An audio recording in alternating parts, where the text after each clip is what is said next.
મર્દ મરાઠા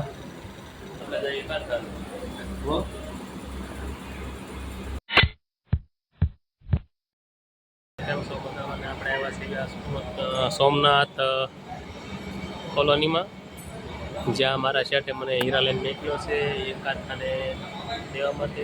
શેઠ આવ્યા નથી એટલા માટે હું નીચે રાહ જોઈને બેઠો છું. આ છે સોમનાથ કોલોની. આ બધા કારખાના જ છે અહીંયા બધા.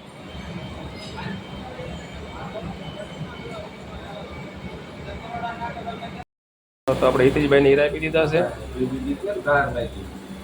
મને હું ખબર છે, હું તો શીખાવું છું, મેં કઈ ધાર મારી નથી.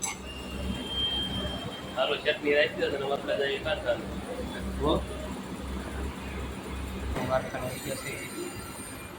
સ્મિક આવીને રાહુલભાઈ જીરા કહે છે રોજ મર્દ મરાઠા જમણ છોકરા જે કામ કરવું પડે મારા. હાલો વળી બીજું કોઈ લાઈક શેર ને સબસ્ક્રાઈબ કરવાનું ભૂલશો નહીં. ટાટા.